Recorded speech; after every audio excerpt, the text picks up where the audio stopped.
Maxkamadda Sare ee Kenya ayaa baabi'isay qorshe dowlad goboleedka Mandera ay ku dooneysay in dib u habeyn loogu sameeyo xuduudaha magaalooyinka waaweyn ee ismaamulka,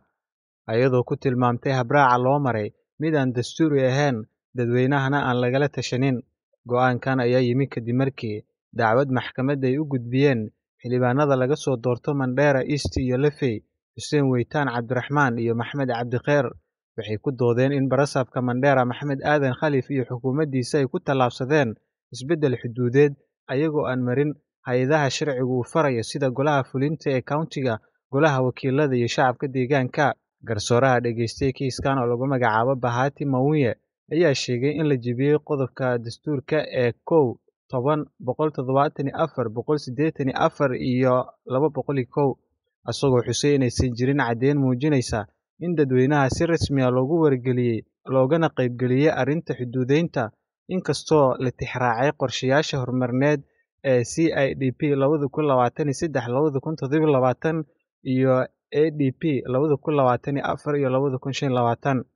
qareenka matalayay xildhibaanada Eric Kinaro ayaa maxkamadda ka hor sheegay in dowladda hoose aysan raacin habraacyadii loo baahnaa marka la beddelayo xuduudo deegaan, tanina ay keeni karto khalkhal amni iyo colaad beeleed maadaama Mandera County ay ka mid tahay meelaha xasaasiga. Barasaabka Mandera iyo wasiirka dhulka ayaa difaacay qorshahooda, ayagoo sheegay inay ka mid ahayd qorshayaasha horumarineed ee la doonayey lana ansixiyey, waxaana mowqifkaasi taageersanaa xildhibaanka laga soo doorto Mandera West Yuusuf Aadan Xaaji, xildhibaanka Mandera North Cabdulaahi Bashiir Sheikh iyo xildhibaanka Mandera South Haro Cabdul Ibraahim, kuwaasi oo ku tilmaamay dacwadda laga gudbiyey qorshaha dowladda countiga mid aan sal iyo raad lahayn. Si kastaba ha ahaatee, maxkamadda ayaa go'aamisay in wargelinta rasmiga ee gaazeedka nambarkiisu yahay 7482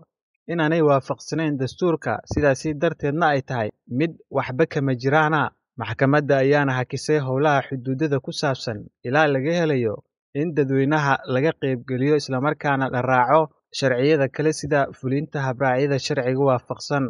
Go'aankaasi ayaana waxaa taageeray xildhibaanada dacwadda sii gudbiyey oo laga soo doorto Mandera East iyo weliba Lafey.